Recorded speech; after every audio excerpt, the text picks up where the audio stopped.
திறந்த வெளியிலே குவித்து வைத்திருந்த நெல்மணிகள் எல்லாம் மழையால் முளைத்து விவசாயிகள் வேதனையோடு இடத்திலே தெரிவித்தார்கள்.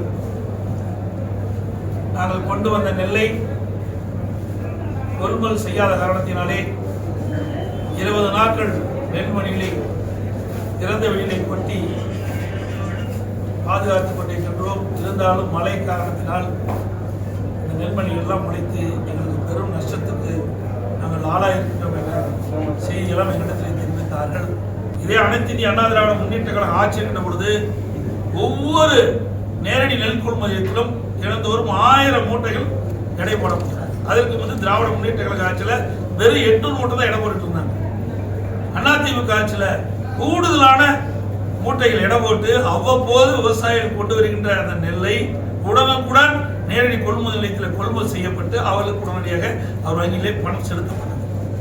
இன்றைய தினம் அரசாங்கம் நான் அந்த நேரடி நெல் கொள்முதலில் சென்று காட்டூர் பதில் இருக்கின்ற ஒரு லோட்மேனை கேட்கின்ற பொழுது 4 ஒன்றுக்கு 800 900 மூட்டை தான் நான் கொள்முதல் செய்யறோம்.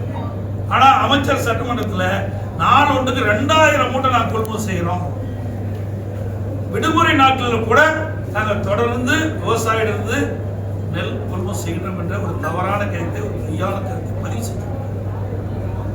இது விவசாயிக்கு விரோதமான செய்தி. இது கண்டனத்துக்குரிய இன்றைக்கு இரவென்றும் பகலென்றும் பாராம சுமார் 100 நாட்கள் விவசாயிகள் போராடி அந்த நெற்பயிரை விளைவித்து அறுவடை செய்து அவர்கள் கொண்டு வந்த மூட்டையை கூட இந்த அரசாங்கம் கொள்முதல் செய்யவில்லை என்றால் எதற்கு இந்த அரசாங்கம் இருக்கின்றது? இவருடைய வாழ்வாதாரமே இந்த நெல்லை நம்பித்தான் இருக்கிறது.